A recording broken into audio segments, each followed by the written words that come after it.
वो बार बार मेरे कैमरे वाली साथी की तरफ इशारा कर रहा था, जो तस्वीर उतारते ही तेज कदमों के साथ गली से निकल रहा था और सिर्फ इसका सही दिखाई दे रहा था। मैंने दूसरी फाइल और पैकेट भी यशवंत के हाथ में देते हुए कहा कि कोई बात नहीं, अपना ही आदमी। यशवंत ने अटकते हुए कहा कि इसने तस्वीर उतारी है। मैंने मुस्कुराते हुए कहा, हाँ इसने तस्वीर उतारी है। हमारे ताउन को मजबूत बनाने के लिए यशवंत के साथ गुज़श्ता 30 घंटों में जो कुछ हुआ था, इसकी वजह से इसकी हालत गैर हो गई थी। वो सर झुकाए निगाहें अपने पाँव पर जमाने खामोश खड़ा था। मैंने उसे कहा कि परसों शाम सराय बैरम खान के इसी होटल में तुम्हारा मुंतजर होगा। आपको अपने हमरा टॉप प्रॉपर्टी और क्लासिफाइड वाले कागज लाने होंगे। आप जब आपने हमारे साथ ताउन करना शुरू कर दिया है तो फिर जजक कैसी परसों मुलाकात के बाद आपके लिए समी के बड़ा खाने पर जाने मौज मस्ती करने के लिए माली बंदोबस्त कर दिया जाएगा। यशवंत के चेहरे पर मायूसी से मुस्कुराहट नमूदार हो गई। मिस्टर यशवंत, मुझे इंतजार करना बिल्कुल पसंद नहीं, लिहाजा वक्त पर पहुंच जाएगा। और दूसरी बात, हम दोस्त हैं, लेकिन मेरी हिदायत पर अमल करते वक्त मुझे बात समझना। तुम्हारी भलाई इसी में है। यशवंत के चेहरे पर नमूदार होने वाली मुस्कुराहट फिर गायब हो गई। मैंने उसे मजीद कुछ कहे बिना वापस चल दिया। हमें कवर देने वाला साथी भी आउट से निकलकर तेज कदमों से चलता हुआ मुझसे पहले सड़क पर पहुंच गया। कुछ देर इंतजार के बाद हमें टैक्सी मिल गई। हम तीनों इसमें सवार हुए वापस चल दिए। साथियों को उनकी रहाइश से थोड़े पहले उतार कर खुद टैक्सी में आगे बढ़ गया। लुधी होटल के करीब पहुंचकर मैंने टैक्सी को पार्क किया और टहलता हुआ होटल पहुंच गया। मिशन में कामयाबी के बाद मेरी सारी थकन दूर हो चुकी थी। होटल लाउंज में कुछ देर बैठने के बाद मैं अपने कमरे में चला गया और आगे प्लानिंग करते करते सो गया। अगली सुबह तैयार होकर मैं साथियों के घर चला गया और वायरलेस पर कोड पैगाम लाहौर भेजा कि इस बार भी 2 कुरियर को भेजा जाए। आर्मी हेडक्वार्टर्स में राबिता कर दिया है और अहम कागजात की कापियाँ भेज दी है। अगर मुमकिन हो तो ऐसी सख्त का कैमरा भेजा जाए जिससे कागजात की तस्वीर उतारी जा सके और कैमरे के लिए पालतू फिल्म भी खासी मकदार में भेजी जाए। ये पैगाम भेजने के बाद मैं इन दोनों साथियों के जो स्वीपर्स के पीछे लगाए थे कहा कि अब जब यशवंत हमारे काबू में आ गया है तो बेहतर है कि स्वीपर को भी जल्द काबू किया जाए।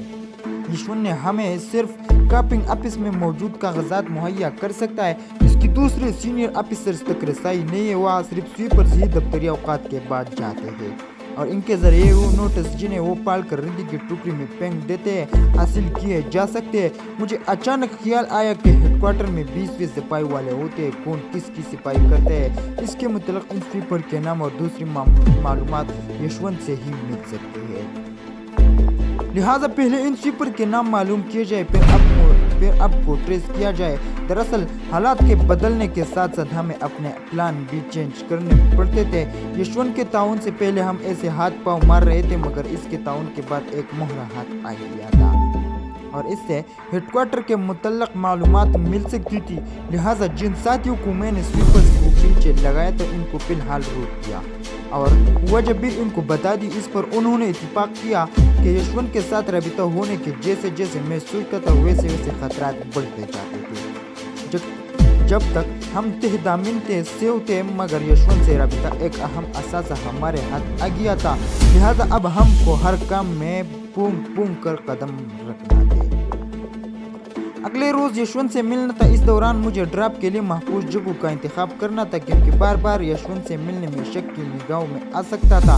लिहाजा मैं ऐसा पॉइंट तलाश कर रहा था जहां पर यशवंत पार्सल रख दिया करता और मैं और मेरे साथी वहां से उठा लिया करते और वापसी हम भी वही रख देते और यशवंत उठा लेते। और दूसरा, मुझे रूप की खासी ज़रूरत थी, क्योंकि यशवंत को पैसे की नकील डालकर ही रखने में बेहतरी और ऐसे अशद ज़रूरत में मुझे भारत में मौजूद अपने हमदर्दों से मिलने की इजाज़त थी। साथियों से फारिग होकर मैं कपड़े की मार्केट पहुंचा। मसलहतन नाम नहीं लिख रहा था मार्केट के, क्योंकि दिल्ली पहुंचते ही मैं शोरूम में अपने बताए गए हमदर्दों के ठिकानों का पता और देख चुका था। मैं मार्केट में अपने एक हमदर्द दुकान पर गया। मैंने चिट पर रकम और अपना कोड नंबर लिख कर रखा था। ये तो कपड़े की मार्केट थी। मुझे इस हमदर्द का हुलिया और शनाख्ती नाम पहले ही बता दिया गया था। फिर भी मैंने तसल्ली की दुकान के मालिक का पूछे। दुकान के अंदर बने केबिन में वो बैठा हुआ था। मैं इसके पास गया और रस्मी गुफ्तगू के बाद मैंने एक कोड नाम लिया जो मुझे बताया गया था। वो एकदम से चौंक उठा और बोला, फरमाइए क्या हुक्म है। मैंने चिट इसके हाथ में तमारी चिट पड़ते इसने एक डायरी निकाली। शायद मेरा कोड होलिया दर्ज था। इसने चिट डायरी में लिख लिया और दराज खोल कर 20,000 मुझे दिए और मैं पूरी शुक्रिया अदा करके दुकान से बाहर आ गया।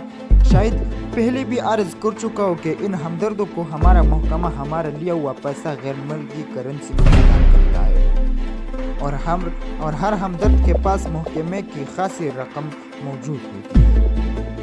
मार्केट से बाहर आकर मैंने टिक्स लिया और पार्सल के लिए यशवंत के दफ्तर से इसके घर तक सड़क के बार चक्कर लगाए, लेकिन कोई मुनासिब जगह नजर न आई। आखिरकार मैंने पार्सल की जगह का इंतखाब के लिए यशवंत से बातचीत करके जो मुनासिब लगे इस पर छोड़ दिया और वापस घर आ गया। शाम कर्नल शंकर से मिलने सर्विस क्लब चला गया। कर्नल शंकर अपनी मखसूस जगह पर मायूसी में मसरूफ था। इसने खास बेतकल्लुफी से मुझे खुश आमदीद कहा और कई रोज गैर हाजिरी की शिकायत भी की। मैंने एक जरूरी काम के लिए मुंबई जाने का बहाना बनाए करने में इधर उधर की बातें शुरू कर दी। अब्दुल करीम अपनी जगह पर बादब खड़ा था। इस कई बार अपनी आंखों से इशारे किए मगर मैं समझ न सका कि थोड़ी देर बाद मैंने कर्नल को कहा कि मुझे टॉयलेट जाने। इसने अब्दुल करीम को कहा और यूं मैं इसके साथ कर्नल के बेडरूम वाले टॉयलेट जाने के लिए इसके साथ हो लिया। अब्दुल करीम ने कहा कि अगर आप नाराज न हो तो मैंने अलहदगी में आपसे कुछ ज़रूरी बातें करनी है। मैंने कहा अब्दुल करीम तुमने जो बातें भी करनी है कल दिन 11 बजे लूडी होटल में आकर करना। अब्दुल करीम ने सर हिला और मैं फिर कर्नल के साथ इसकी मीटिंग में शरीक हो गया। कर्नल आज मेरी गुज़श्ता लाइफ के बारे में जानना चाहता था। मैंने कहा कर्नल साहब सिर्फ नाम और जगह का फर्क है वरना मेरे और आपकी दास्तान एक जैसी है। आपने भी लव में शिकस्त खाई और मैंने भी। आपने अपने गम शराब में डबोले और मैंने बम्बई के रंगी। लेकिन ये दिल की कमबख्त समझता नहीं, तन्हाई में जख्म फिर ताज़ा हो जाते हैं। कर्नल मुझसे तफसीली स्टोरी सुनना चाहता था और मुझे कहानी की जरा तक का पता नहीं था। मैंने झूठ मूठ आंखों पर हाथ रखा और रोंदी हुई आवाज़ में कहा कि आपने दुबी हुई आग को छेड़कर बड़ा जुल्म किया है। जाने अब इस चंगाड़ी को राख होने में कितना वक्त लगेगा। आप तो फौजी है, जज्बात पर काबू पा सकते हैं, लेकिन मेरे लिए बहुत मुश्किल है। लिहाजा मैं अब इजाज़त चाहूँगा। ये कहकर मैं खड़ा हो गया। कर्नल ने कई बार मुझे बैठने का कहा और आखिरकार मैं खुद खड़ा हो गया, लेकिन मैंने ऐसी एक्टिंग की कि कर्नल भी चकरा कर और रोते हुए मैं इससे रुखसत हुआ। मेरा आज का दिन खासा मसरूफ गुजरा था। मैं वापस होटल पहुंचा तो आशा का पैगाम मौसूल हुआ था। इसने मुझे घर पर फोन करने का कहा था। मैंने होटल लॉबी से ही आशा को फोन किया और घर पर ही थी। इसकी तबीयत नासाज थी और चंद कारोबारी सिलसिले में चंडीगढ़ गया था। ढेर सारे शिकायत के बाद आशा ने मुझे घर आने की दावत दी और मैंने खुद अपनी तबीयत नासाजी का बहाना बनाकर माजरत करके आशा ने बुलाकर जब कोई चारा न देखा तो इसने कहा कि मैं आपकी बेहतरी के लिए ही आपसे मिलना चाहती हूँ। इसकी ये बात सुनकर मैं कुछ परेशान से हो गया कि भला आशा मेरी बेहतरी के लिए क्या कर सकती है। मैंने इससे बही तरह पूछा मगर इसने कहा कि वो बस मुझे मिलने पर ही मुझे बताएगी। अगला दिन मेरी मसरूफियात का दिन था क्योंकि 11 बजे अब्दुल करीम आ रहा था। शाम को यशवंत से मिलना था और अपने साथियों से भी मिलना और सराय बैरम खान का प्रोग्राम सेट करना था। आम हालात में आशा की बात को अहमियत न देता मगर दुश्मन मुल्क में हिंदू बनकर रहने और जासूसी करने वाले की छोटी बात को अहमियत देनी पड़ती है। और फिर आशा के ताल्लुकात सिविल और फौजी अफसरान तक थे। लिहाजा मैंने आशा से 1 बजे अशोका होटल में इकट्ठे लंच करने का कहा, लेकिन आशा ने कहा कि अशोका में अक्सर स्टाफ के लोग उसे मिसेस जेचन के नाम से जानते, इसलिए किनाट सर्कस में चाइनीज में मुझे दोपहर 1 बजे मिलेगी। और मैं आशा की इस बेहतरी वाली बात पर अपसेट हो चुका था। बहरहाल मौका की मुनासिबत से कदम उठाने का सोचकर मैं कमरे में आ गया। दूसरे दिन ठीक 11 बजे रिसेप्शन ने मुझे अब्दुल करीम की आमद की इत्तला दी। मैंने उसे कमरे में बुला लिया। अब्दुल करीम ने सिविल लिबास पहना हुआ था। इसने निहायत मुदबाना अंदाज में मुझे सलाम किया। मैंने उसे सोफे पर बैठने का कहा तो वो झिझका और बोला, नहीं साहब, मैं कालीन पर ही बैठ जाऊँगा। लेकिन मैंने उसे कहा कि अगर मुझसे बात करनी है तो जैसा मैं कह रहा हूँ वैसा करूँ। फिर भी वो झिझकता हुआ सोफे पर बैठ गया। अब्दुल करीम का रवैया गैर मामूली था। सारे भारत में मुसलमान की हालत ही ऐसी है। अब्दुल करीम का मेरे कमरे में मेरे सामने सोफे पर बैठने से इनकार करना इसकी ज़हन साजी की अक्कासी करता था। एक हिंदू चाहे के व्यापारी और वो भी इस कर्नल का दोस्त, इसके सामने अब्दुल करीम का ऐसा करना हक बनता था। मैंने अब्दुल करीम की झिझक दूर करने के लिए उससे बेतकल्लुफी से बातें करना शुरू कर दी। इसके लिए ठंडे मशरूब मंगवाए। जब थोड़ी देर बाद का रवैया तब्दील हुआ तो मैंने पूछा कि अब बताओ क्या जरूरी बात करनी है। अब्दुल करीम ने अपने हवास मुजमा किए और जो कहा इसका लबलबाब ये थे कि जिल्लत सहते सहते अब वो बेहाल हो चुका है और इसको अब मजीद सूरत हाल बर्दाश्त करने की दिक्कत नहीं। वो रोते रोते मेरे पाँव में गिर गया। मैंने उसे उठाकर फिर सोफे पर बिठा दिया। हिंदू अफसरों की गाली और सख्त रवैये एक मुसलमान भारतीय सिपाही इतना मायूस हो चुका था कि मुझे मोम करने के लिए इसने हिंदू रस्म व रिवाज के मुताबिक मेरे पाँव पकड़ लिए। इसने कहा कि मैं गट गट कर मरने लगा था कि आपके रवैये ने मेरे अंदर हिम्मत बन दी तो मैं आपसे बात करने का हौसला पैदा किया। आपके कर्नल साहब से बातचीत से मैंने अंदाज़ा लगाया कि आपका बम्बई में चाय का कारोबार है। मुझे यहाँ से बम्बई ले चल, मैं जिंदगी भर आपकी हिम्मत करता रहूँगा और आपको मुझसे कभी शिकायत का मौका नहीं मिलेगा। अब्दुल करीम को मैंने फिर दिलासा दिया और कहा कि मैं तुम्हारी हर मदद करने को तैयार हूँ और मैं मुतसिब भी नहीं हूँ, लेकिन फौज से भाग की सूरत में तुम मकरूर फौजी बन जाओगे।